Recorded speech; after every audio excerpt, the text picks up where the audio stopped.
Here's to the dream chasers. Here's to the kings that wake up every day with relentless effort to taste their dreams. To the people who are wise and strong to know that the opinions of men and women are only distractions from your divine destiny. See, people walk around every single day talking about what another man or woman can accomplish because they can't stand the look of happiness on another individual's face. When they hate, you shine. When they throw shade, you become the sun. See, the thing about success, it ends all doubt. There's no better feeling in the world than telling someone, I told you so. No longer will we say what we can't do. From now on, we're going to say what we can do. Because we all have a special gift. Some just want to talk about it, and others want to apply a plan to achieving it. Every night, you write on your dream board. You create the blueprint that will lead to a beautiful design that you have created. Let's take our dreams back from the dream killers. Let's show them that your gift is for you and it was never meant for anyone else. So today, when you step out the door and you close that deal, hit that home run, make that game-winning shot, or make that key tackle, I want you to look up and tell the world, this is for the dreamers that jumped. Everybody wants to be a beast until it's time to do what real beasts do. Everybody gets excited. E.T., the guru story, but nobody wants to get up at 3 o'clock. Everybody's excited when I say, I wake up at 3 o'clock, Eric's a beast, 3 o'clock. And then you try it twice at 5, and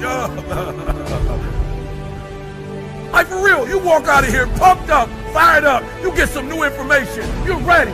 Everybody wants to be a beast until it's time to do what beasts do. And what you have to understand is, everybody that you're going to hear from, Eric Thomas, my mother got pregnant with me at 17 years old, high school dropout, ate out of trash cans, lived in abandoned buildings, slept in cars, multi-million company that's changing the world. I didn't say America, the world. Why? Because not only do I want to be a beast, if you follow my 24 hours, I do what beasts do. Start waiting for your dreams.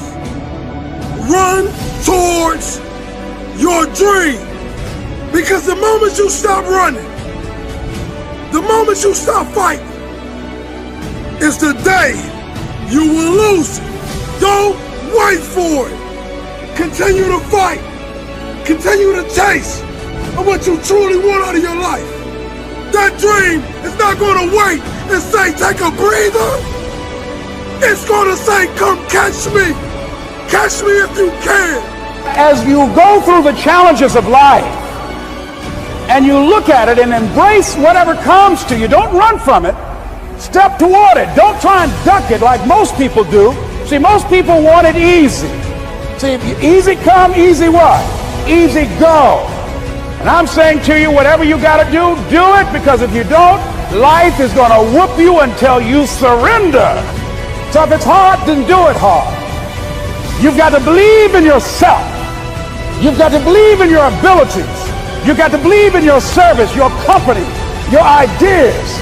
Unquestionably, you got to have faith, and that faith gives you patience.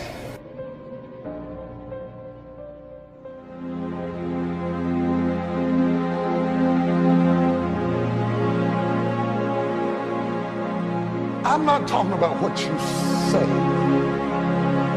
You know how to say the right stuff.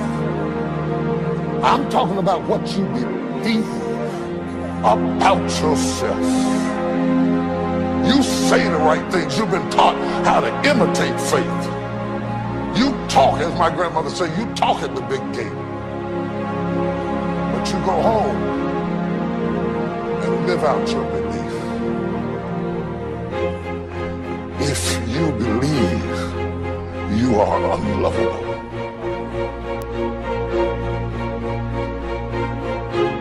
You didn't believe you were dumb till you heard you were dumb. You didn't believe you couldn't learn till you heard somebody say you couldn't learn. You didn't believe you were unattractive till you heard somebody say.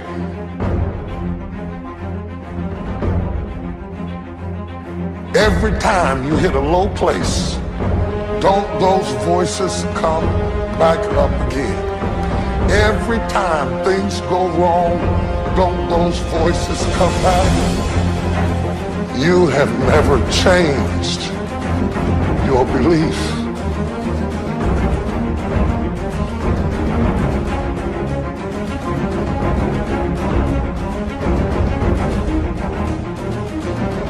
You can dress up, you can smell good, you can work out, you can say all the right things, you can walk around, you can be debonair, you can be cool, you can be hip, but none of that will overcome that belief that you have in your heart that your life is over, that you made too many mistakes, that you're too old to get anything done in the kingdom. These things that you believe have become your vision statement. It is your purpose. And unknowingly it has become your goal to live out the damnation of the words you rehearse to yourself. So you're busy trying to get everybody else to like something that you don't like. You're trying to convince everybody else that you are something that you don't believe. You can't get enough people to tell you you're pretty when you think you're ugly. That's why you keep needing some more. Until you change the words that are in your head, you cannot overcome what you will not confront. Talk to yourself. Talk to your mind. Talk to your childhood. Talk to your dilemma. Talk to your crisis. Change your story.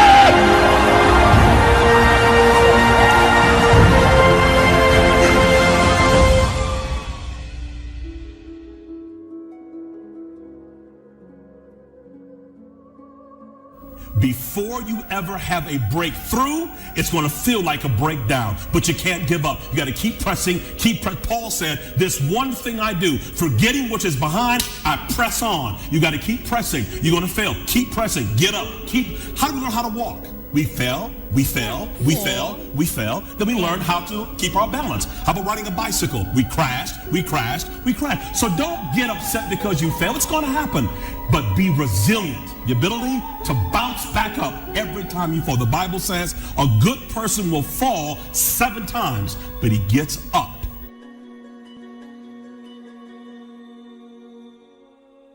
This is the time when it's the quietest. It is the time when it's the most peaceful, when there are the least distractions. In the Course in Miracles, it says the memory of God comes to the quiet mind. It cannot come where there is conflict. A mind at war with itself remembers not eternal gentleness. That's what you came from. It beckons you back to be awake. It's the most creative time in your life. Try it. Take that moment that you are being called by your source and awaken, and force yourself to shake the cobwebs out. And if you can't, then put your feet on the floor and say, look, if I have to go back to sleep, I'm going to sleep with my feet on the floor.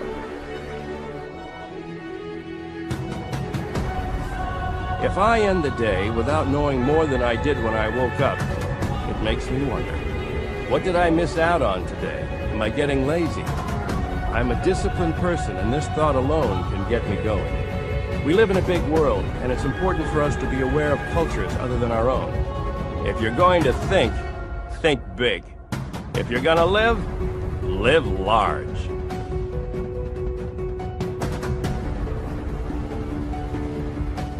Your consciousness expands in every direction. It means there's no up and there's no down. It means there's no right and there's no wrong. It means that there's no north and there's no south. It means that there's no beginning and no end.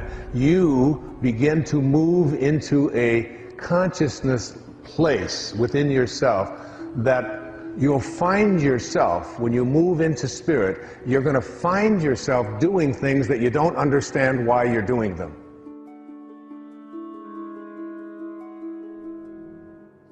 There is something that is calling you.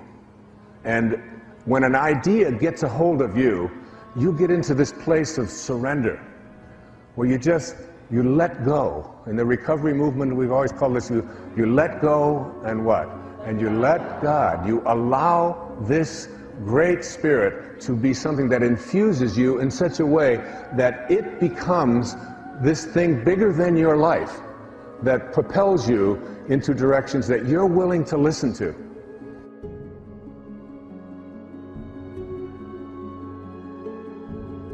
We forget that you don't have to be famous to have the ability to change at least your own personal history, to change the direction we go in our life. We have the power to choose, even if you haven't before. You can finally say, no more, I won't put up with that, within myself or from anybody else. And here's what I'm going to do differently. That's where the breakthroughs really start to happen.